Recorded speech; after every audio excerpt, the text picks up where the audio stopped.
देखो यार, सबसे पहले मैं एक बात बिल्कुल साफ कर देता हूँ। ये वीडियो ना उन लोगों के लिए नहीं है जो 7 दिन में करोड़पति बनने का शॉर्टकट ढूंढ रहे हैं। अगर तुम quick money get rich fast वाली ट्रिक के लिए आए हो तो ये वीडियो तुम्हारे लिए नहीं है। लेकिन अगर तुम सच में अपने दिमाग को रीप्रोग्राम करना चाहते हो, अपनी सोच को अपग्रेड करना चाहते हो और खुद को उस लेवल तक ले जाना चाहते हो जहाँ सक्सेसफुल लोग सोचते हैं, तो फिर ये वीडियो तुम्हारे लिए है।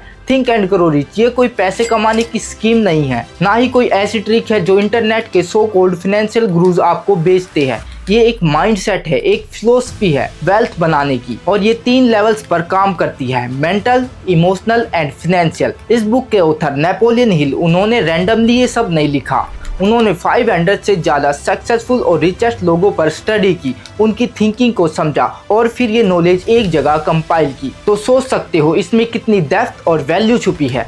अक्सर लोग सिर्फ ये ढूंढते हैं कि पैसे कैसे कमाए, लेकिन ये बुक एक अलग चीज़ सिखाती है। पैसे कमाने से पहले ना तुम्हें खुद को बदलना पड़ता है, अपनी सोच को, अपना माइंडसेट, अपनी आइडेंटिटी, तभी तुम उस लेवल के रिजल्ट डिजर्व करते हो। और इस वीडियो में हम ब्रेक डाउन करने वाले हैं थिंक एंड ग्रो रिच के 5 ऐसे पावरफुल लेसन्स जो सच में तुम्हारा पूरा गेम बदल सकती है। तो वीडियो को अभी लाइक करो, चैनल को सब्सक्राइब करो और एंड तक जरूर देखना, क्योंकि जो आगे आने वाला है वो तुम्हारी सोच बदल सकता है। Point number 1, the burning desire. Napoleon Hill कहते हैं, every achievement no matter how big और small begins with the burning desire. इसका मतलब है वाट एवर यू वांट, आप बड़ा घर लेना चाहते हो, अपना बिजनेस खड़ा करना चाहते हो या अपनी फील्ड के बापू बनना चाहते हो, ये सब तभी पॉसिबल है जब आपके अंदर एक बर्निंग डिजायर होगा। लेकिन सिर्फ डिजायर होना ही काफी नहीं है, उस डिजायर को सही डायरेक्शन देना भी उतना ही जरूरी है, क्योंकि डिजायर को सही डायरेक्शन नहीं मिलेगी तो वो सिर्फ एक ख्वाहिश बनकर रह जाएगी। इसलिए इसे हकीकत में बदलने के लिए नेपोलियन हिल्स ने 6 स्टेप्स दिए हैं। तुम्हें क्या चाहिए, कितना चाहिए? दुनिया में कुछ भी फ्री नहीं मिलता। तुम क्या सैक्रिफाई करोगे, टाइम, कंफर्ट या स्लीप? कब तक अचीव करना है? बिना डेडलाइन के ये सिर्फ एक विश बनकर रह जाएगी। परफेक्ट प्लान का इंतजार मत करो, इम्परफेक्ट एक्शन परफेक्ट प्लानिंग से बेहतर होता है। अपना गोल लिखो, कितना पैसा, कब तक और कैसे। सुबह उठते ही, रात को सोने से पहले विजुअलाइज करो, फील करो जैसे वो तुम्हारे पास है। जब तक आपके गोल्स के नंबर्स, डेडलाइंस और रीजंस बिल्कुल क्लियर नहीं होते,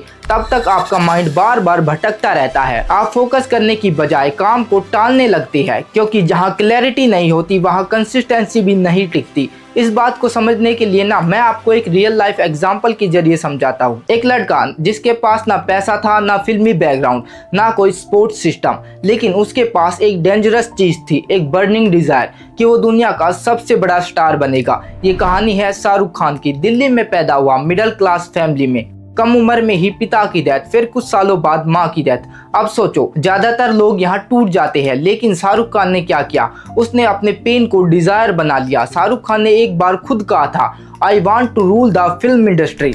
अब ध्यान दो, ये कोई नॉर्मल ड्रीम्स नहीं है, ये एक बोल्ड डिक्लेरेशन है। एक आउटसाइडर जिसके पास कुछ नहीं है वो बोल रहा है, मैं फिल्म इंडस्ट्री पर राज करूंगा।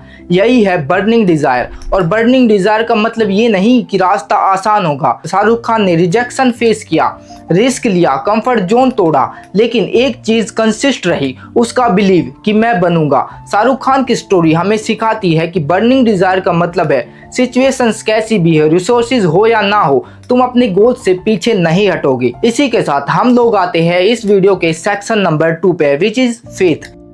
नेपोलियन हिल कहते हैं, faith is the head chemist of the mind, what ever the mind can conceive and believe it can achieve. ये लाइन सुनने में बहुत सिंपल लगती है, लेकिन इसका मतलब बहुत डीप है। हेड केमिस्ट का मतलब क्या है? फेथ तुम्हारे थॉट्स को रियलिटी में कन्वर्ट करता है। मतलब तुम जो बार बार सोचते हो, जिस पर इमोशन लगाते हो, फेथ उसे सबकॉन्शियस माइंड में प्रोग्राम कर देता है। हिल के according faith means repeated thoughts plus emotion. अगर तुम किसी चीज को बार बार सोचते हो और उस पर स्ट्रॉन्ग इमोशन अटैच करते हो तो तुम्हारा माइंड उसे सच मान लेता है। और एक इंटरेस्टिंग बात है, तुम ऑलरेडी फेथ का यूज कर रहे हो, लेकिन एक प्रॉब्लम भी है, तुम नेगेटिव चीजों पर फेथ यूज कर रहे हो। मैं नहीं कर पाऊंगा, मेरे बस की बात नहीं है, मेरे पास रिसोर्सेज नहीं है। और गैस क्या?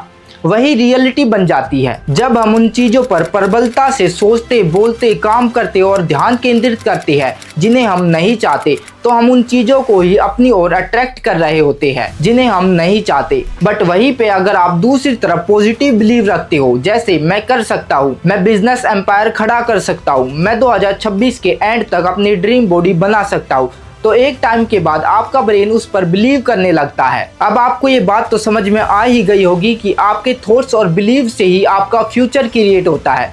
तो अब से अपने माइंड को ये बताओ कि मैं कैपेबल हूँ, मैं कुछ भी कर सकता हूँ, मैं बोर्ड एग्जाम में 90+ स्कोर कर सकता हूँ, मैं किसी भी एग्जाम को क्रैक कर सकता हूँ। और इससे कोई फर्क नहीं पड़ता कि आपकी एज क्या है, आपका फैमिली बैकग्राउंड क्या है, या आपने कहाँ से एजुकेशन किया है, या आप कितने एजुकेटेड हो। अगर आप ये सोच रहे हो कि सक्सेसफुल होने के लिए कोई बहुत बड़ी डिग्री चाहिए या बड़ी इन्वेस्टमेंट की ज़रूरत होती है, तो आप बिल्कुल गलत हो। इस कॉन्सेप्ट को ना बिल्कुल डिटेल में एक्सप्लेन करती है book the secret. One of the best book है ये, मेरी मानो तो आपको एक बार ये ज़रूर रीड करनी चाहिए। इसी के साथ हम लोग आते हैं इस वीडियो के सेक्शन नंबर 3 पे, स्पेशलाइज्ड नॉलेज।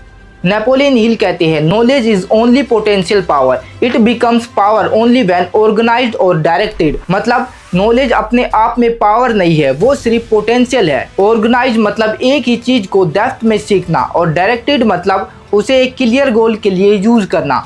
इस लेसन में 2 एरिया को एक्सप्लेन किया गया है, general knowledge and specialised knowledge. General knowledge मतलब एक चीज की थोड़ी थोड़ी नॉलेज होना। इसमें आते हैं स्कूल कॉलेज की theory, random fact, YouTube scrolling से मिली इंफॉर्मेशन और मोटिवेशंस वीडियो। तुम एक दिन फाइनेंस सीखते हो, एक दिन AI, फिर बिजनेस, फिर माइंडसेट, तुम्हें सब कुछ थोड़ा थोड़ा पता है। हिल के अकॉर्डिंग ये नॉलेज ऑर्गेनाइज नहीं है, इसका कोई स्पेसिफिक पर्पस नहीं है, इसलिए तुम इससे पैसा नहीं बना सकते। अगर तुम सीख रहे हो लेकिन तुम्हें ये नहीं पता इसे कैसे यूज करे, तो तुम बस अपना टाइम वेस्ट कर रहे हो। अगर मैं तुमसे पूछूं तुम्हें क्या आता है जिससे तुम पैसे कमा सकते हो, अगर तुम्हारा जवाब क्लियर नहीं है तो तुम्हारे पास नॉलेज है लेकिन स्पेशलाइज्ड नॉलेज नहीं है। स्पेशलाइज्ड नॉलेज का मतलब है एक स्पेसिफिक स्किल या फील्ड का डीप नॉलेज जो किसी स्पेसिफिक प्रॉब्लम को सोल्व करता है। जैसे सिर्फ वीडियो एडिटिंग, सिर्फ कोडिंग, सिर्फ डिजिटल मार्केटिंग। एक चीज लेकिन डेप्थ में। तुम डिसाइड करते हो मैं सिर्फ वीडियो एडिटिंग सीखूंगा, अब तुम उस पर फोकस करते हो, प्रैक्टिस करते हो, प्रोजेक्ट्स बनाते हो। इसका रिजल्ट क्या होता है, तुम क्लाइंट के लिए काम करते हो एंड अपनी इनकम जनरेट करते हो। सिंपल वे में बताओ तो स्पेशलाइज्ड नॉलेज तुम्हें पैसा बनाकर देता है क्योंकि वो प्रॉब्लम सोल्व करता है। इसलिए तुम अपने आसपास नजर घुमाकर देखो, कितने लोग हैं जिन्हें कितना कुछ पता है लेकिन वो क्या करते हैं, फौज की तैयारी, ग्रुप डी की तैयारी। और तुम एक ऐसे पर्सन को भी जानते होंगे जो अपने लाइफ में सेट है क्योंकि उसने एक स्पेशलाइज्ड नॉलेज पर वर्क किया। इसलिए आज से, अभी से एक ऐसी स्किल पर वर्क करो जो आने वाले टाइम में आपको मनी जनरेट करके दे। आई होप कि आप वीडियो के एंड तक इसका जवाब कमेंट में जरूर बताएंगे कि आप किस स्किल को मास्टरी करने वाले हैं। अब आते हैं पॉइंट नंबर 4 पे, द पावर ऑफ इमेजिनेशन। तुमने कभी नोटिस किया है जब तुम अकेले होते हो तो तुम्हारा माइंड खुद ब खुद फ्यूचर में चला जाता है। कभी तुम इमेजिन करते हो कि तुम सक्सेसफुल हो, कभी इमेजिन करते हो कि सब कुछ गलत हो गया है। यही है तुम्हारी सबसे बड़ी पावर और सबसे बड़ा ट्रैप भी। अब इमेजिन करो एक लड़का है, उसके अंदर बर्निंग डिजायर है, उसे पता है कि उसे लाइफ में क्या करना है, उसके अंदर फेथ भी है, वो बिलीव करता है कि वो कर सकता है, लेकिन फिर भी वो वही का वही स्टक है क्योंकि उसे ये नहीं पता कि कैसे। यही पर एंट्री होती है इमेजिनेशन की। नेपोलियन हिल कहते हैं, imagination is the workshop of the mind. मतलब तुम्हारा माइंड एक फैक्ट्री है लेकिन इमेजिनेशन वो जगह है जहाँ आइडियाज बनते हैं, जहाँ ड्रीम्स को शेप मिलता है। डिजायर तुम्हें डायरेक्शन देता है, फेथ तुम्हें एनर्जी देता है, लेकिन इमेजिनेशन तुम्हें रास्ता दिखाता है। क्योंकि सच ये है तुम किसी ऐसी जगह नहीं पहुंच सकते जिसे तुमने अपने माइंड में देखा ही नहीं। और यही वो पॉइंट है जहाँ 99% लोग हार जाते हैं क्योंकि वो इमेजिन तो करते हैं लेकिन कॉन्शियसली नहीं करते। वो इमेजिन करते हैं अगर मैं फेल हो गया तो, अगर लोग हंसे तो, अगर सब गलत हो गया तो, और धीरे धीरे उसका माइंड उसी डायरेक्शन में प्लान बनाना शुरू कर देता है।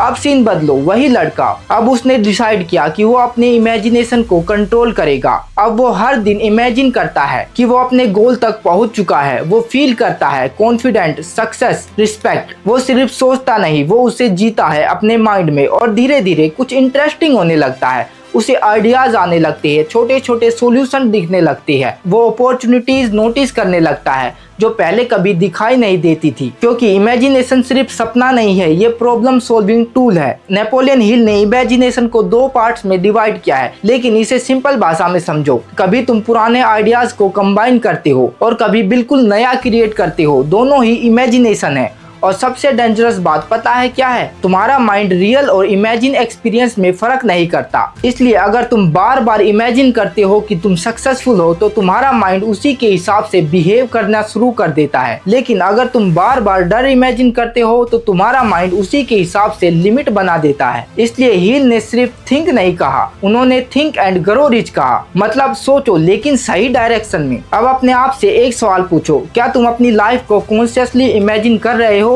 या बस जो चल रहा है उसी फ्लो में बह रहे हो? अगर तुमने इमेजिनेशन को कंट्रोल नहीं किया तो इमेजिनेशन तुम्हें कंट्रोल करेगी। और यही वो डिफरेंस है एवरेज लाइफ और एक्स्ट्राऑर्डिनरी लाइफ के बीच। अब चॉइस तुम्हारी है, तुम अपने माइंड के वर्कशॉप में फियर बनाओगे या फ्यूचर। अब आते हैं point number 5 which is persistence. तुमने कभी नोटिस किया है लोग सपने बड़े बड़े देखते हैं, शुरुआत भी फुल एनर्जी के साथ करती है, लेकिन कुछ ही दिनों बाद सब खत्म। मोटिवेशन चला जाता है, डिसिप्लिन टूट जाता है और गोल्स सब एक धुंधली कहानी रह जाती है। अब इमेजिन करो एक लड़का है, उसके अंदर बर्निंग डिजायर है, फेथ भी है, इमेजिनेशन से उसने अपने फ्यूचर भी देख लिया है और सब कुछ परफेक्ट लग रहा है, लेकिन फिर भी वो फेल हो सकता है क्योंकि अभी भी एक चीज मिसिंग है, परसिस्टेंस। नेपोलियन हिल ने कहा मतलब फेथ अपने आप में स्ट्रोंग नहीं होता, उसे स्ट्रोंग बनाना पड़ता है, बार बार एक्शन लेकर, बार बार गिरकर, बार बार उठकर। और अगर तुम्हें लगता है ये सिर्फ किताबों की बात है तो रियल दुनिया भी देख लो। विराट कोहली